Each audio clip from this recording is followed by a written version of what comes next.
Hello and welcome to a new entry of the High Tech Low Code podcast. On this episode, we are going to talk about the open source low code platform BudiBase. And to help us with that today, we have the company of Mike Shanks and Tiago Neves. Mike is the CEO and co-founder of BudiBase. Mike, thank you very much for joining us on this podcast. How are you doing? Doing well today, thank you. Could you tell us a bit about yourself so that the audience could get to know you a bit more? Yeah, sure. So I am the CEO and co-founder of BudiBase. I live in Belfast in Northern Ireland and I've been here most of my life. I studied physics at university, which was, I don't recommend it for anyone wanting to follow a particular career path, but it was interesting all the same. Good background, and then I moved into software development, and I've pretty much been a software developer for about 15 years, up until very recently, which my life has been taken over by CEO duties. So I haven't been doing so much software development recently, but my background is in engineering, and that's where I bring a lot of sort of the development practices into the low code space. All right, thank you for that. Now, finally, Tiago, how are you doing? Hi, yeah, doing great, and looking forward for another episode of our podcast. We've been having great guests, and today I believe so we're in for another good episode again with Mike. I believe so too. But actually, before I start anything, I just need to ask, how do you go from physics to software development? Good question. I actually did a lot of software development when I was a child, or when I was in my teens. So I did have some background in software development. But just going into university, I decided that physics was super, super interesting. I've always been interested in physics, still follow it, love it. But ultimately, you have to pick something vocational. You have to have a career unless you want to do into research. So yeah, again, just going back to my love of software engineering as a younger person, and that's how I get it back into it again. So yeah. All right. Okay. Again, thank you both for joining us. But today I would like to start by asking Mike if he could tell us about BudiBase. What are its origins? Sure. Yeah. I mean, I've been working on BudiBase since 2019, but we went full-time project in about January 2020. But yeah, I come from an engineering background, and I spent a lot of time, working inside larger companies. I've always worked at startups, but often embedded in larger companies. And what I always tend to find was we were building very easy applications, like even just adding fields to forms, just some very simple tasks, but yet very time consuming. Even the simple tasks are very time consuming, and find myself repeating these same things over and over again. And the people we were working with paying us a lot of money for tasks that are frankly boring for a developer and simple. And it was a lot of wasted effort. And even back then, and still now, there's such a huge need for custom software in the world, and such a shortage of developers, and we're not actually even training people fast enough to keep up with this need. So yeah, it's many years ago, the idea came to me that, and this is even before I knew anything about low code or even knew the word that existed. I just thought there must be an easier way of doing this. There must be platforms out there.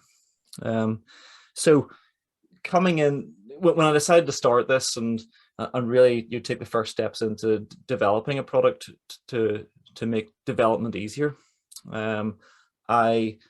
we started to see there were platforms out there already for this. But one thing that really struck me was that there were no open source options, none at all. And that, for me, as a developer, we take open source for granted. It's always there. everything's built in open source, everything, and that's like that for a reason. And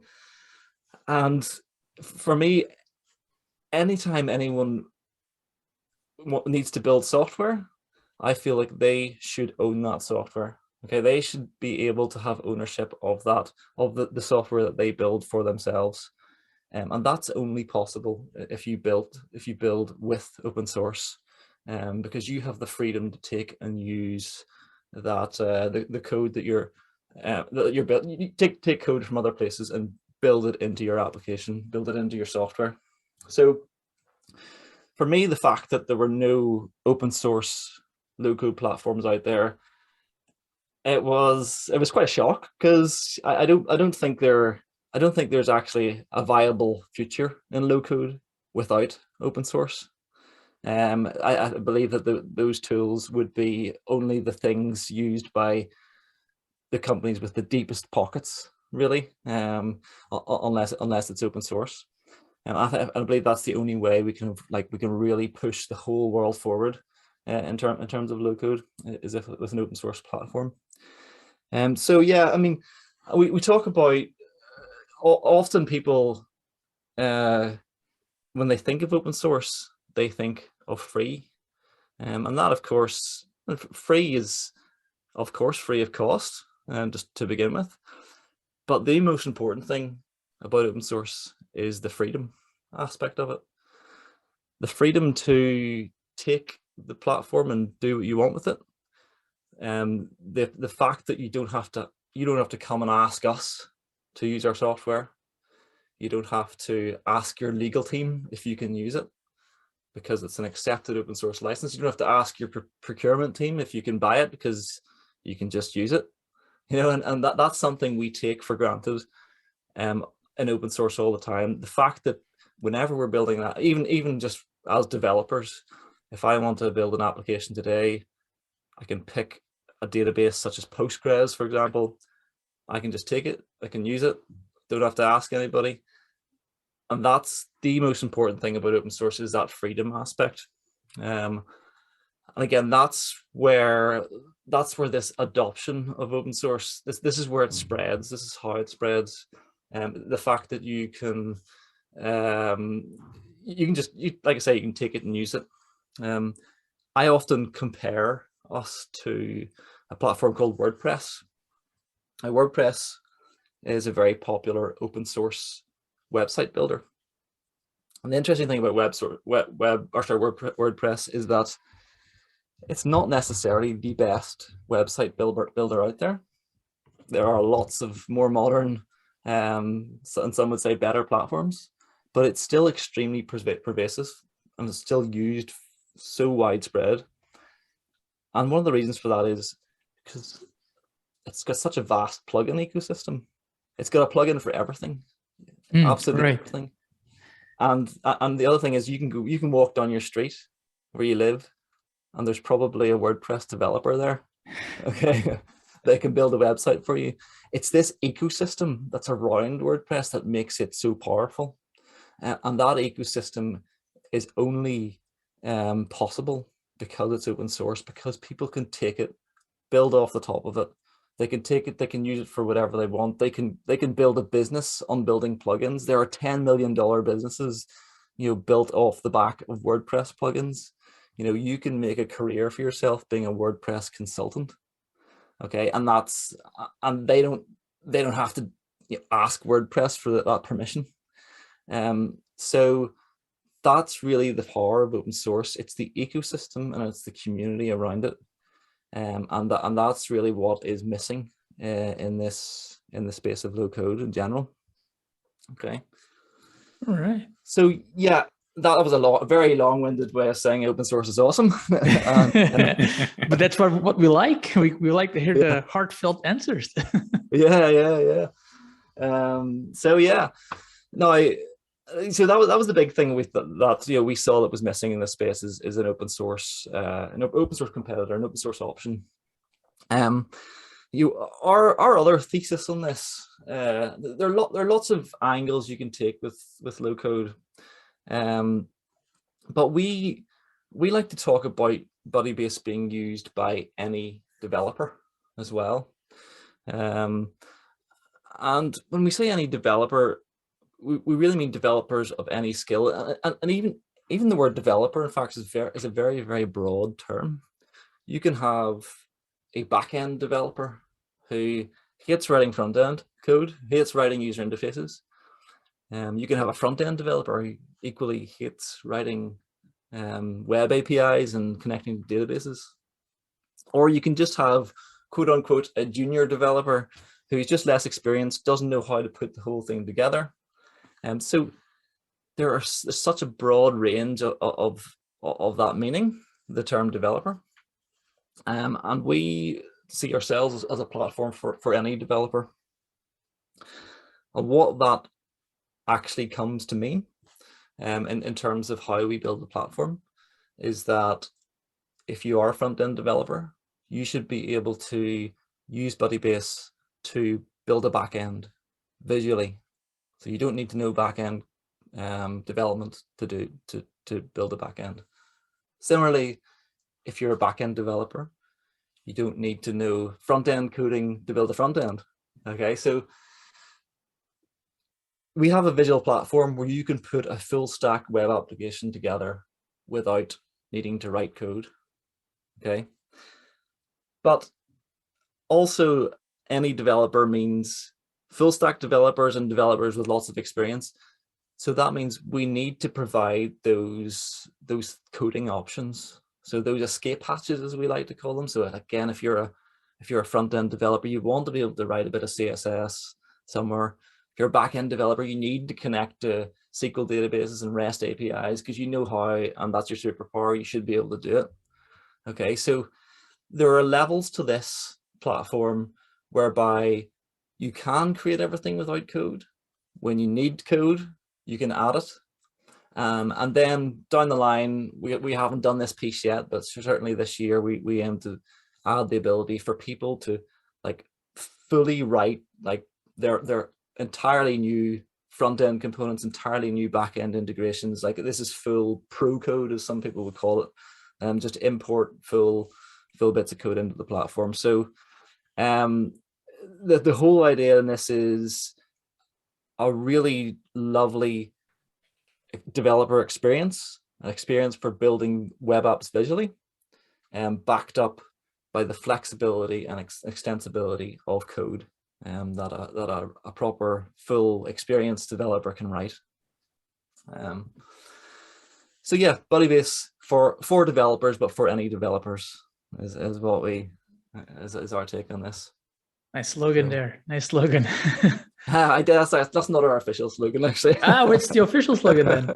No, it's not. It's not our official. No, slogan. but which one is it? Your official slogan? Well, our official slogan is build web apps in minutes. It's just a simple one there. So yeah, but yeah, that's who we're for. Any developer. All right. So at the moment, how can someone get started and initiate their BudiBase journey? Yeah, I mean, so again, depending who you are, you'll find us in different ways. But you know, the traditional way is just find our website, budibase.com. People will find us there, and we've got a few different options of how you can really get started. First of all, we have our own SaaS platform, so you can go to our website. You're linked directly to our own SaaS platform. You sign in, you start building apps through the web builder. Like it's all there. You don't have to do anything. You don't have to stand any infrastructure up yourself. That's fine. But of course, being open source, it's like super important that we have a really good self-hostable product. And so you should be able to also take BudiBase, install it in your own AWS account, your own Azure account, or wherever you wish. And yeah, you can stand it all up and run it. And again, don't have to ask us, just take it and use it. Go ahead. So there's a few different paths there. And sorry, the self-hosted method should add, for anyone with data security concerns, especially, like they've got a SQL database or something on their own infrastructure that they cannot open to the public. They have to keep it internal. that the self-host is always going to be really important for that. But of course, with the cloud, the SaaS option, super fast to get started, and even if you just want to try it out, and you maybe want to self-host later, still recommend just using the SaaS platform to begin with, because it's a few minutes and you're in. So yeah, those are really the two options. Like, a lot of people will find us through our GitHub, and just install us directly through our documentation. They never even have to sign up through our website or anything like that. So you don't have to tell us if you're using it, just take it. And yeah, so those are primarily the two ways: website and GitHub. Okay. For example, for someone starting to use BudiBase, is there any certification path that you have prepared or are preparing for in the future? Yeah, we don't have this at the moment, so this is definitely something we will tackle over the next year or so. And we don't have a certification path there at the moment. For context on this, like we went to version 1 in November of last year, so we're still pretty new. To be fair, it took us basically 20 months to get there. So it took us almost 2 years to get to version 1, and that's just because of the size of the product. But yeah, no, so it is quite a new platform in terms of how long we've been in version 1. We're in the process now of really building out that education piece, just docs and tutorials. And then once we've got really solid platform of education, there is when we'll start to build off the top of that with training programs, which a lot of large companies ask of us, just to provide that training. And then after that is then when we would think about certifications and things like that. So yeah, a few steps to get there, but yeah, definitely on the radar in the next few years. In that case, Mike, I was just thinking, where do you see the main challenges being in terms of that learning curve then of BudiBase? The main challenge is, yeah, I mean, I think getting to grips with how we put together that design section is our biggest challenge at the moment. It's like, okay, well, again, it depends which background you're coming from. I would say a lot of the people who come to us have existing data already, so they have some kind of SQL database, or some data somewhere else. So they do have there's often more familiarity around the data side for people, and connecting to data, and putting that design, the front end part together is often the biggest hurdle people find. So yeah, I'd say that's the biggest hurdle people struggle with to get into grips with BudiBase, and that's definitely something we're looking at over the next sort of 6 months to really improve the experience of, and just getting people to move faster through that user interface side of things. Yeah, so, but like I say, once you get it, you get it. Yes, and forgive me, so if I'm just getting in the way of any other question, Mario, but No, go ahead. Just thinking in terms of this learning curve, I'm certain that so the community out there is also a good support for anyone wanting to learn, right? For sure, yeah, that's right. So yeah, our GitHub, we use a platform called GitHub Discussions, which is essentially our online forum, and we support this directly, the company, but also we have some fantastic community effort in there that people will, people who we've supported and want to give back come on and answer questions and help people out. So yeah, I mean, there's always, like, we tend to respond to questions faster than some people's priority support plans. But that's just the nature of having a large community, global community, that there's always people there to chip in, and they do, and that, again, that's one of the powerful things about open source. That's actually a good point. It did touch our next question. So for us to reach them, we go to the GitHub discussion board, right? That's right. The community there is. Yeah, that's right. So it's Yeah, our GitHub discussions, and again, it's a typical online forum. It's a Q&A format, but we take any questions from how do I do this to can you build this feature for me? We'll answer whatever in there. We're generally a very transparent company as well. So that's actually a good point. For example, imagine me. I want to start with BudiBase. How do I start to go about and learn it? Yeah. Oh, yeah. So I mean, we do have a whole documentation side of things. So you will go and follow our docs, follow our tutorials, and that's where we'd recommend starting. But by all means, if you're struggling, or even if you just want to say hello, come and chat, come and post a question, post your thoughts on GitHub discussions, and we especially welcome people coming and giving their feedback on their experiences. That's again one of the things we have gained most about open source is even way back before we were in alpha stages where product was changing massively, we were getting people coming on and trying to build stuff with it, sometimes being successful, sometimes not, but always giving back feedback, telling us what they thought, reporting bugs. I know it's just because we're giving the software for free to people. Often we get that value back from them in all sorts of forms, and code contributions as well. So yeah. Really? Oh, that's great. Yeah. I mean, it's funny, we don't actively encourage code contributions in general, because the team, our team is working full time on developing the product. We tend to move a lot faster than community contributions, but every now and then someone will drive by and fix a bug, or you know what I mean, and it's fantastic. It's so good, but yeah, so everyone's gaining value here together, including us. So. Did you see the contribution you've had having shaped somehow also the product where you are today? For sure. I think one of the most important contributions we had early on was single sign-on. And single sign-on is where you would often see, if you're logging into a website, pop up like sign in with Google or sign in with Microsoft. So that's essentially single sign-on. Now a lot of companies, a lot of open source projects, like commercial open source products, they would often use single sign-on as a gateway into the paid features of the product. Like you can use they say you can use the open source product, but if you want single sign-on, you have to pay us.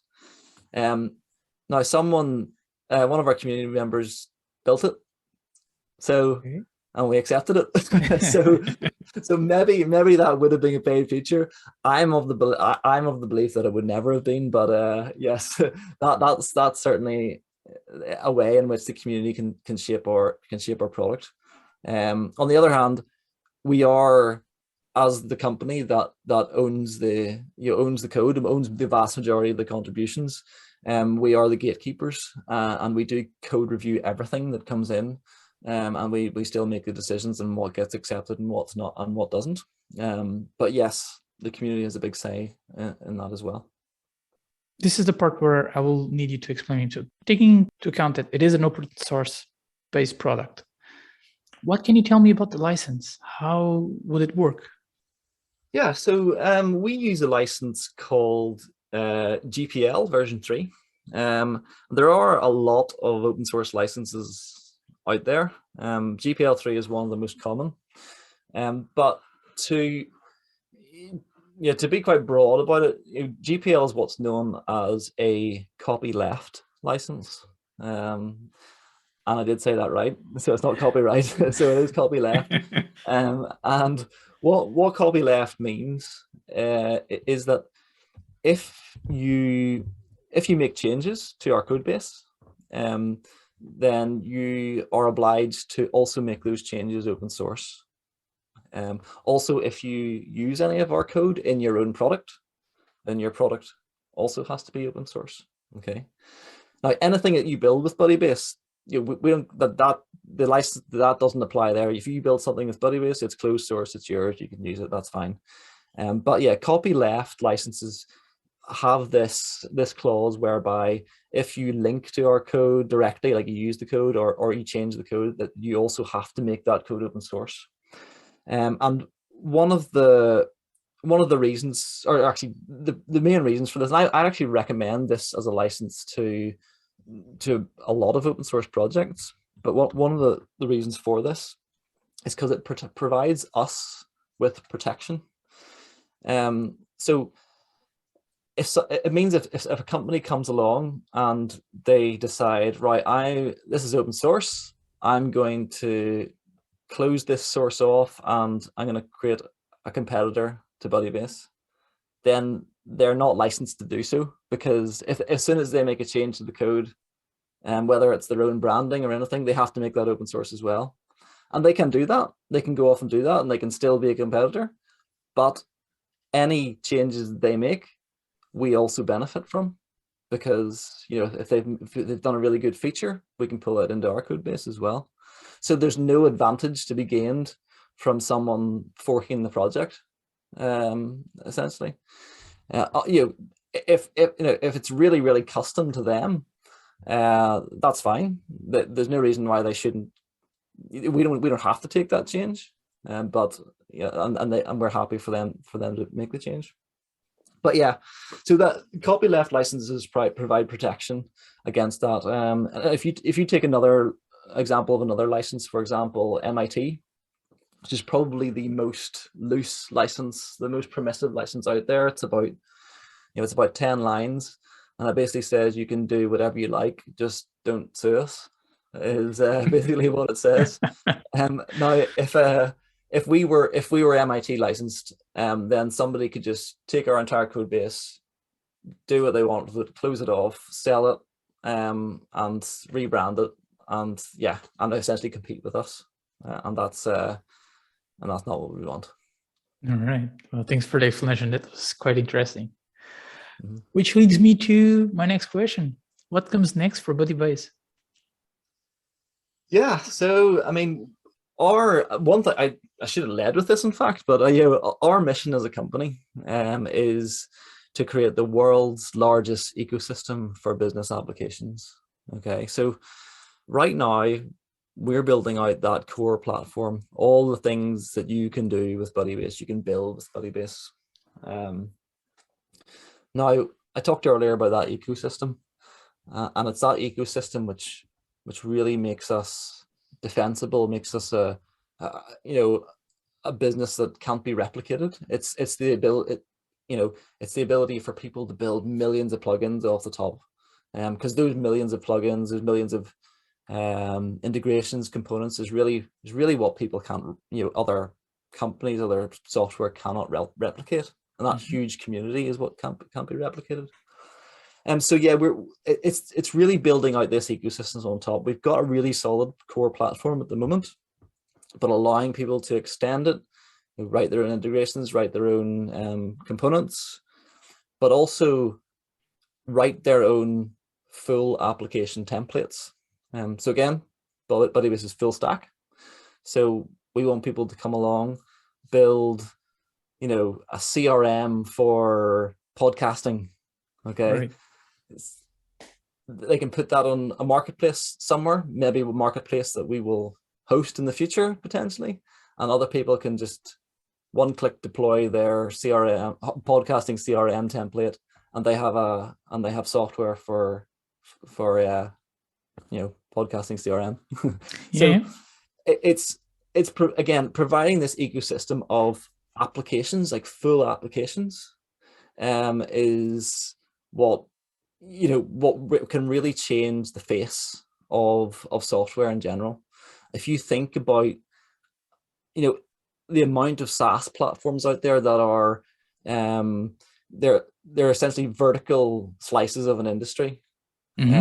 So a CRM specific to a certain industry, or even a holiday approval app. Okay, there are SaaS platforms out there that you pay you pay a monthly subscription for. But in a world where you've got thousands and thousands of these templates, like full web app templates for BudiBase.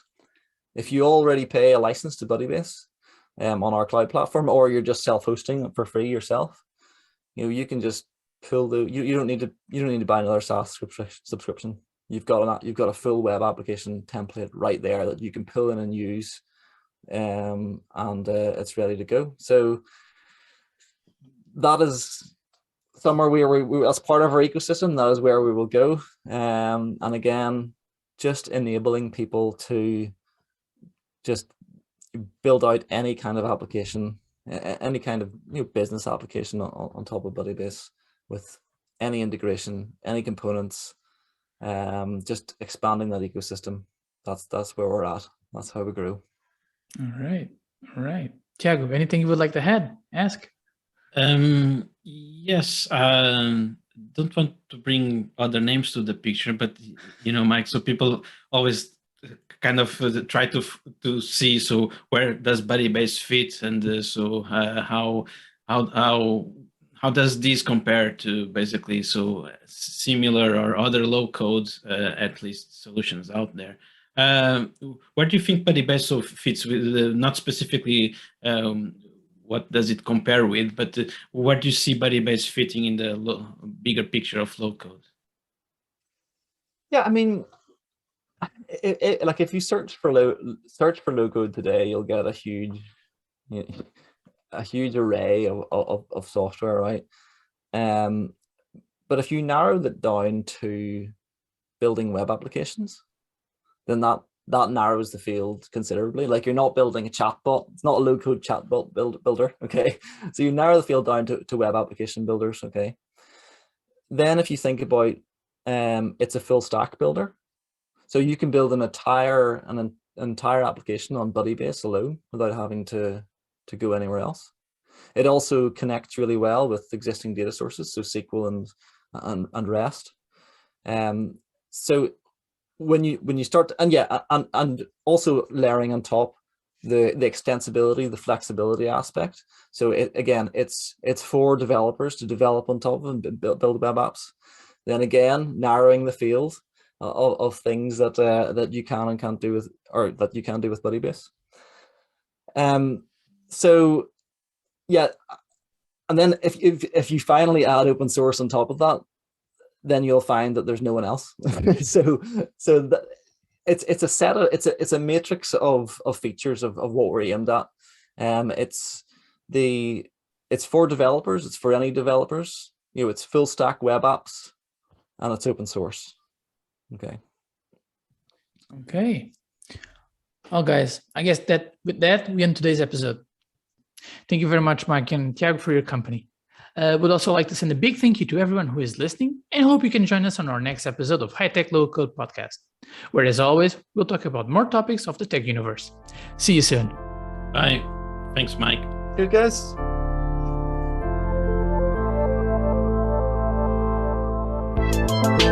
Thank you.